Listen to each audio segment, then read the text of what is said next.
మన సమాజంలో అసలు కులం లేకుండా, మతం లేకుండా బ్రతకడం సాధ్యమేనా? పెళ్లి చేసుకోవాలంటే కులంలోనే జేసుకోవాలి. కనీసం ఇల్లు అద్దెకు తీసుకోవాలనుకున్నా కూడా మీరు ఏ కులం? మీరు ఏమిట్లు? అని అడిగే సమాజం మనది.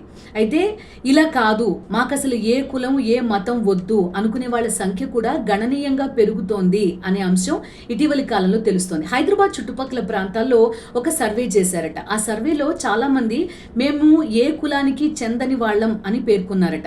ఏకంగా 12 లక్షల మంది నో కాస్ట్ అనే ఆప్షన్ తీసుకున్నారట. అయితే ఇందులో సగానికి పైగా పాపులేషన్ దగ్గర వాళ్ళకి సంబంధించిన కుల ధృవీకరణ పత్రాలు ఉన్నాయి. అయినప్పటికీ కూడా తాము ఏ కులానికి చెందని వాళ్ళం అని వీరు చెప్తున్నట్టుగా కూడా తెలుస్తోంది. వీళ్ళు మాత్రమే కాదు, పార్థిబన్ అనే ఒక తమిళ నటుడు ఏకంగా తాను ఏ కులానికి మతానికి చెందని వాడిని అంటూ ఒక సర్టిఫికెట్ ఇవ్వాలని కోర్టు దృష్టికి కూడా తీసుకెళ్లారట.